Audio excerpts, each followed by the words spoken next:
بسم اللہ الرحمن الرحیم۔ السلام علیکم دوستو، آپ کو نصیحت چینل پر خوش آمدید۔ دوستو، آج ہم آپ کو حضرت ابراہیم علیہ السلام اور نمرود کے بارے میں بتائیں گے کہ کس طرح اللہ پاک نے اپنے نبی علیہ السلام کو نمرود کے ظلم سے بچا لیا اور سرخرو کیا۔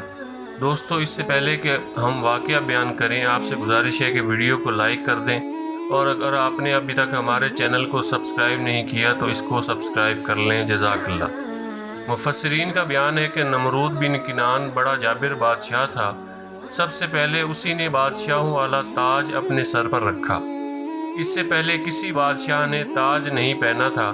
یہ لوگوں سے زبردستی اپنی پوجا کراتا تھا۔ کاہن اور نجومی اس کے دربار میں بکثرت اس کے دربار میں موجود رہتے تھے۔ نمرود نے ایک رات یہ خواب دیکھا کہ ایک ستارہ نکلا اور اس کی روشنی میں چاند، سورج وغیرہ سارے ستارے بے نور ہو کر رہ گئے۔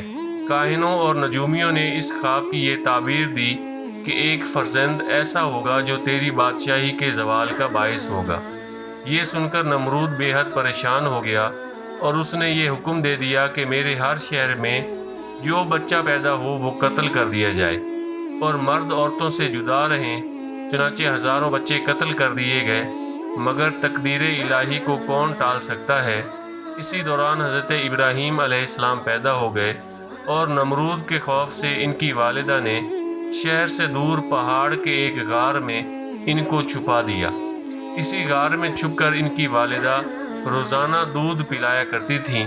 بعض مفسرین کا قول ہے کہ 7 برس کی عمر تک، اور بعضوں نے تحریر فرمایا کہ 17 برس تک آپ اسی غار میں پرورش پاتے رہے۔ اس زمانے میں عام طور پر لوگ ستاروں کی پوجا کیا کرتے تھے۔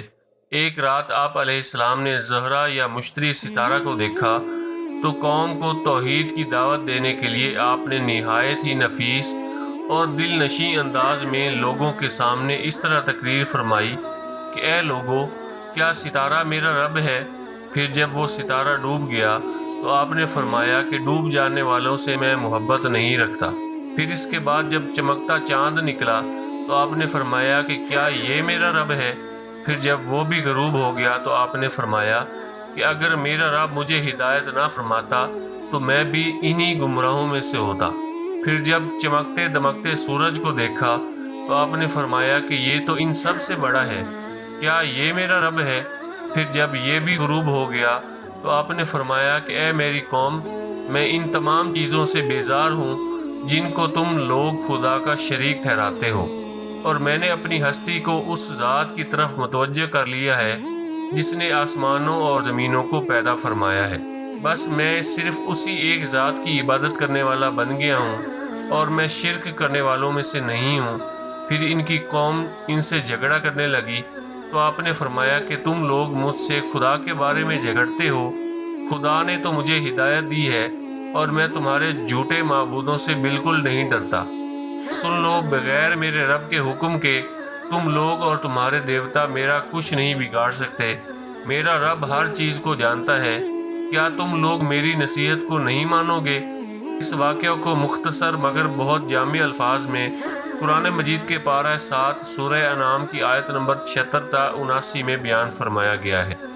دوستو، غور کیجئے کہ کتنا دلکش طرز بیان اور کس قدر مؤثر طریقہ استدلال ہے کہ نہ کوئی سخت کلامی ہے، نہ کسی کی دل آزاری، نہ کسی کے جذبات کو ٹھیس لگا کر اس کو غصہ دلانا ہے۔ بس اپنے مقصد کو نہایت ہی حسین پیرایا اور خوبصورت انداز میں منکرین کے سامنے دلیل کے ساتھ پیش کر دینا ہے۔ ہمارے سخت گو اور تلخ زبان مقررین کے لیے اس میں ہدایت کا بہترین درس ہے۔ مولا تعالیٰ توفیق عطا فرمائے، آمین۔ اللہ پاک سے دعا ہے کہ وہ ہمیں اپنی خوشنودی والے کام کرنے کی توفیق عطا فرمائے اور ہمیشہ کفر و شرک سے محفوظ رکھے، آمین۔ دوستو، آپ سے گزارش ہے کہ دین کا علم پھیلانے کی نیت سے ہماری ویڈیو کو لائک اور شیئر کر دیجئے اور ہمارے چینل کو سبسکرائب کر لیں، جزاک اللہ۔